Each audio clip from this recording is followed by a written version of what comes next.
గుంటూరు కోసం నడక, ఆరోగ్యం కోసం నడక పేరిట 16 ఏళ్లుగా గుంటూరు 10K వాక్ విజయవంతంగా నిర్వహిస్తున్నట్లు ఎమ్మెల్సీ ఆలపాటి రాజా తెలిపారు.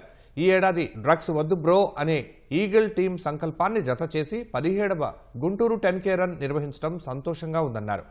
సుజనా ఫౌండేషన్ సహకారంతో స్థానిక లక్ష్మీపురంలోని ఎన్ఆర్ఐ విద్యా సంస్థల నుంచి ప్రారంభించిన 10K రన్ కార్యక్రమంలో సినీ నటుడు రాజేంద్ర ప్రసాద్, నటి కామ్నా జఠమలాని, ఎంపీ శ్రీకృష్ణదేవరాయలు, ఎమ్మెల్యేలు సుజనా చౌదరి, కన్నా లక్ష్మీనారాయణ, బూర్ల రామాంజనేయులు, ఈగల్ చీఫ్ ఆకే రవికృష్ణ, మహిళా కమిషన్ చైర్పర్సన్ రాయపాటి శైలజ పాల్గొన్నారు.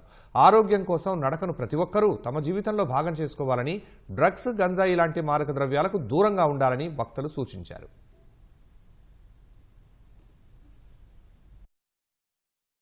సమాజంలో పట్టి పీడిస్తున్నటువంటి గంజాయి, ఈ నార్కోటిక్స్, దీనివల్ల ఏదైతే యువరక్తం నిర్వీర్యం అయిపోతా ఉందో ఆ నిర్వీర్యం కాకుండా చూడటానికి ఈ యొక్క కార్యక్రమం దానికి కూడా సహాయపడేలాగా ఈ రోజున ఈ కార్యక్రమాన్ని కొనసాగించినందుకు నిజంగా నేను ప్రత్యేకంగా గర్వపడతా ఉన్నా.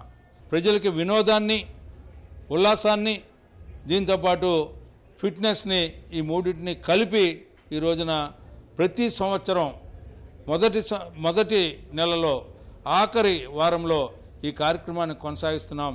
ఆరోగ్యమే మహాభాగ్యం. ఇవాళ చాలా ఆశ్చర్యపోయిన విషయం ఏంటంటే, ఒక వాకింగ్కి ఏ ఊళ్ళోనూ నేను ఇంత స్పందన నేను ఎప్పుడు చూడలేదు. మీరు ఇందాక చూశారు, మగవాళ్ళు వెనక ఆడవాళ్ళు. నేను చూస్తుంటే ఆల్మోస్ట్ కిలోమీటర్ దాకా కనిపించింది నాకు. అది మీలోంచి ఇలాంటి కార్యక్రమాలు చేస్తే మనం ఎదురు చూసేది అది.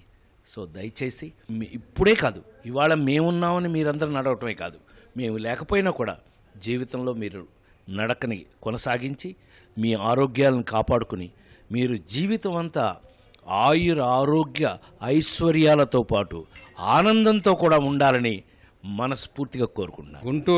గుంటూరు ప్రజల యొక్క హెల్త్ గురించి ముఖ్యంగా స్టూడెంట్స్ని ఫోకస్ చేస్తూ పెద్దవాళ్ళని కూడా వాకింగ్ యొక్క ప్రాముఖ్యత తెలియపరిచారు. చాలా బ్రహ్మాండంగా చేశారు. I wish them all the best.